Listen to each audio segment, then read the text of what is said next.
취재기자가 직접 발로 뛰어서 확인을 한 종목에 대해서 말씀을 드리는 현장 취재 종목 한나의 시간입니다. 오늘 이 시간은 박정윤 기자와 함께합니다. 어서 오세요. 네, 안녕하십니까. 네, 오늘 두 가지 종목에 대해서 알아볼 텐데 첫 번째 종목은 리노스를 준비를 하셨습니다. 네네. 최근에 3월 초 이후에 보자면 주가가 거의 100%가량 급등을 했어요. 여러 가지 이슈가 있겠지만 특히나 좀 안타깝게도 세월호 참사 이후에 국가 안전망과 관련한 소식이 부각이 되면서 큰 폭으로 올랐는데 구체적으로 이 회사가 어떤 회사인 건가요? 말씀하신 대로 그 2003년 대구 지하철 그리고 이제 최근 세월호 참사 이후에 국가적인 차원에서 이제 재난 안전망을 구축해야 된다 이런 얘기가 좀 많이 나오고 있습니다.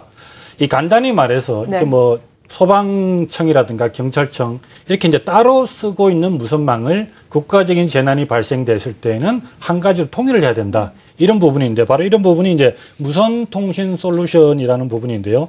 이쪽의 시장 점유율이 1위 업체이다 보니까 시장에 이제 관심을 받고 있는 겁니다. 네, 국가 재난 안전망 구축 사업과 관련해서 사실 2월부터 KDI가 이 타당성 조사를 하고 있는데 5월 초 같은 경우에는 좀 경제성이 낮다라는 이유가 나오면서 주가가 큰 폭으로 하락하지 않았습니까? 그 이후에는 또 주가가 큰 폭으로 오르고 있는데 일단 결과는 언제 나오는 건가요? 바로 이 부분이 이제 핵심인데요. 예, 그렇죠. KDI가 이제 빠르면은 이달 중으로 이제 아마 그 결과가 나올 것으로 보입니다. 사실은 이제 지난해 2월 그 KDI가 재난안전 무선 통신망 사업을 이제 기재부로부터 예비 타당성 조사를 이제 받았는데요. 통상 이제 국가 차원에서 500억이 넘어가는 예산이 들어가는 사업들은 각 해당 부처가 기재부한테 주고 기재부가 이제 KDI한테 예비 타당성 조사를 하는 그런 구조로 되어 있습니다. KDI 그 담당 연구원은 어느 정도는 이제 정리가 다 됐다. 이제 추가적인 일부 미세한 조정만 필요하다라는 부분을 이야기하고 있기 때문에 기술적인 부분 그리고 경제성 여부가 검토된 것은 이미 확인이 됐고요. 경우의 수를 얘기하면 4가지 중에 이제 한 가지 정도가 아마 채택이 될 가능성이 높게 나타나고 있습니다. 네, 4가지 중에 한 가지다라고 말씀을 해주셨는데 당초에 안전행정부 같은 경우에는 뭐 테트라 방식, 와이브로 방식 이 2가지를 검토를 하라라고 지시를 한 걸로 알고 있거든요. 이 2가지에서 파생돼서 4가지가 되는 건가요? 자세하게 설명을 좀 해주시죠. 그렇습니다. 일단 뭐 테트라 방식은 우리가 쉽게 얘기하면 2세대입니다. 전화 통화가 가능하고 좀 간단한 이제 그 메시지 같은 걸 주고받을 수 있고요.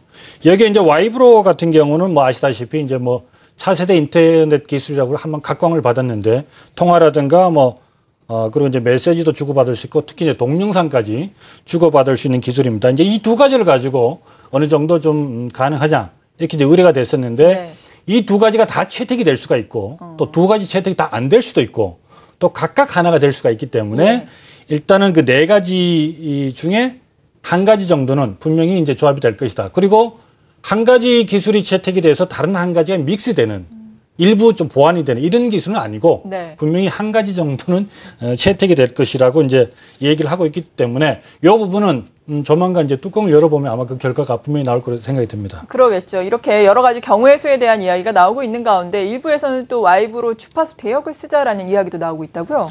현재 그 와이브로가 예전에 비해서는 좀 이렇게 좀 사장되는 그런 분위기입니다. 그래서 이 와이브로 주파수를 과연 써야 되느냐 이런 반론도 사실 만만치 않습니다. 그리고 이 와이브로를 썼을 경우 현재 그 시스템이나 단말기가 나와 있는 실정이 아니고 그리고 이미 2005년부터 2007년까지 1,700억 원을 들여서 이 경찰청하고 소방제청의 일부 그 TRS 방식을 쓰고 있습니다. 그리고 외국 사례를 보더라도 영국이라든가 독일, 네덜란드 이런 유럽 같은 경우는 테트라망을 쓰고 있기 때문에 그렇다고 이제 뭐 테트라망이 결정된 건 아니지만 어느 정도 이런 부분에 있어서는 과연 와이브로가 적합성이 있느냐 이런 부분은 계속 지금 논의가 되고 있지만 봤을 때는 그렇게 가능성은 높지 않은 것이 현실적인 부분입니다. 네, 일단은 뭐 뚜껑을 열어봐야 알겠지만 뚜껑을 열어보기 전에도 또 부각이 되는 것이 관심주죠. 말씀을 해주신 것처럼 2가지 방식이 있는데 일단 와이브로 같은 경우에는 KT 지금 파워텔이 있고 테트라 방식은 오늘 소개해 주시는 리노스가 있는 거죠. 그렇죠. 이 리노스가 시장에서 그 각광을 받고 있는 이유가 바로 테트라 방식이 선정될 경우에는 이 리노스라는 회사는 지금보다도 한 2배 정도 괄목할 만한 성장을 할 수밖에 없습니다. 왜냐하면 거의 뭐 독점적이다시피 하니까요. 그리고 이제 말씀하신 대로 이제 와이브로 방식이 채택될 경우는 이제 KT 파워탈이 상당 부분 이제 그 성장할 수 있는 여건이 되어 있습니다. 네. 지난 2012년 그 한국전자파학회가 분석한 이 국가 재난 안전망 사업 규모를 보면요. 테트라 방식 같은 경우는 9,025억, 그리고 와이브로 방식이 채택될 경우는 1조 2천억 정도가 소요가 되고요. 구축 비용은 3년 동안 7천억 원, 그리고 유지 비용은 10년간 2천억으로 지금 산정을 했습니다. 만약에 리노스 측이 선정이 될 경우 이 사업 규모는 구축 비용 같은 경우는 3년간 5천억, 그리고 유지 비용은 10년간 2천억, 총 이 7천억의 신규 매출이 리노스한테 발생이 되는 경우가 되는 거죠.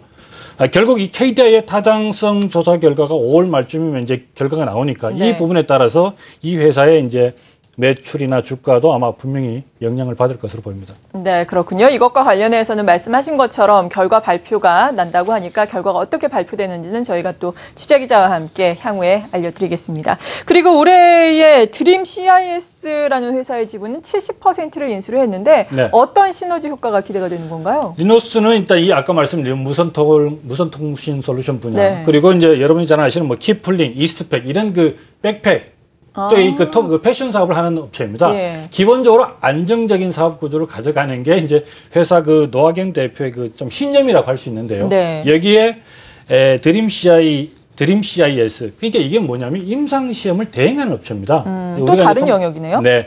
이제 좀 바이오 쪽인데요. CRO라고 얘기를 하는데 이 이제 업체가 이제 시장 점유율 한 30%에서 35% 1위 업체입니다.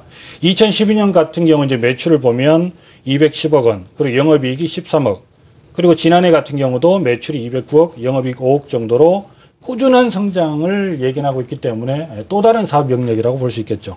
네. 그리고 아무래도 실적 시즌이다 보니까 우리가 실적에 대해서 관심을 안 가질 수가 없는데 리노스 네. 같은 경우에는 언제 실적을 발표하게 되나요? 뭐 회사 측 이야기로는 이제 5월 말쯤 정도 이제 실적이 나올 거로 예상을 하고 있는데 네. 전체적으로 뭐 매출이나 영업이익은 지난해 같은 기간에 비해서 한 20% 정도 성장할 것이다. 그리고 전체적으로 올해 실적을 봤을 때는 이 회사가 그 2012년도에 그 사상 최대 실적을 올렸습니다. 1,039억 매출에 영업이익 한 78억 정도를 냈었는데요. 올해는 아마 이거 정도는 넘어서지 않을까 이렇게 지금 회사 측은 관찰을 하고 있습니다. 네, 오늘 이렇게 최근에 시장에 아주 핫한 관심을 받고 있는 리노스에 대해서 어떤 회사인지 그리고 어떤 이슈들이 이 회사를 이렇게 부각되게 만들었는지 자세한 내용을 알아봤는데요. 리노스의 주가는 앞서 말씀드린 것처럼 상당히 큰 폭으로 올랐습니다. 3월 초부터 지금까지 100% 가까운 오름세를 나타냈는데 두 번째로 준비하신 기업은 약간은 다른 양상입니다. 최근에 주가에 하락세가 나타내고 있는 기업인데 M&A로 주인이 바뀌는 MJB라고요. 네. 네, 어떤 회사인가요? 옛날 그 창해 에너지어링이라는 회사인데요. 이 회사가 그 지난 2일 날 투자 자문사인 골든레인이 그 지분 41%를 인수하면서 249억 원 인수하면서 일대 주주로 올랐었습니다. 일대 주주로 이제 M&A를 하면서 고려중공업을 또 인수를 추진하겠다 이렇게 네. 좀 내용을 밝혔는데요. 이 고려중공업이라는 회사가 전남 진도 쪽에 그 86만 5천 그 제곱미터에 달하는 조선소를 건설하다가 좀 쓰러져서 경매에 들어간 업체를 이제 인수를 하는 건가요? 네, 그렇습니다. 예. MJB가 인수를 하는 건데요. 총 그 360억 원의 인수를 해서 현재 그 고려중공업이라는 회사는 법정 관리가 개시된 상태입니다. 그리고 조선소는 63%의 공정을 보이고 있는데 완공까지는 한 1,000억 정도가 더 소요가 되는데 네. 이 돈이 이제 어디서 나느냐? 그러니까요. 이게 핵심인데 이 1,000억이라는 돈은 MJB 측에서는 이미 금융권하고 이 합의가 되어 있는 거니까 문제가 없다. 이렇게 지금 밝히고 있습니다. 네, 그러니까 자금 조달은 문제가 없을 것이다라고 밝히고 있고 네. 이 고려중공업을 선박수리 전문 기업이더 키울 것이다라고 밝히고 있는데 영업 전망이 그렇다면 밝은가요? 어떻습니까?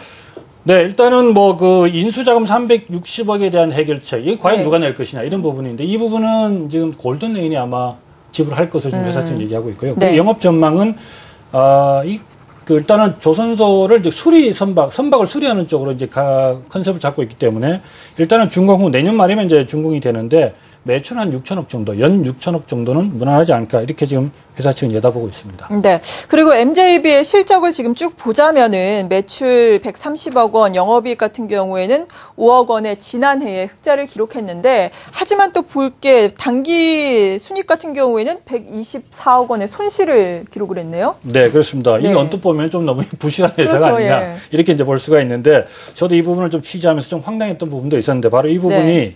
예, 지난해 이제 대주주였죠. 이제 JB 어뮤즈먼트라는 회사가 그 자회사 중에 그 카지노 사업을 하는 마제스타라는 회사가 있습니다.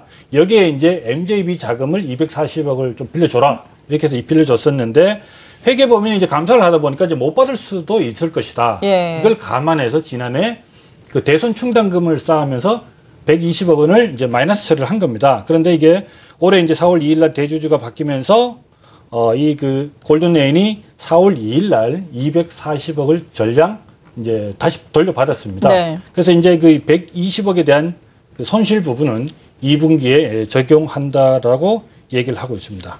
네, 그렇군요.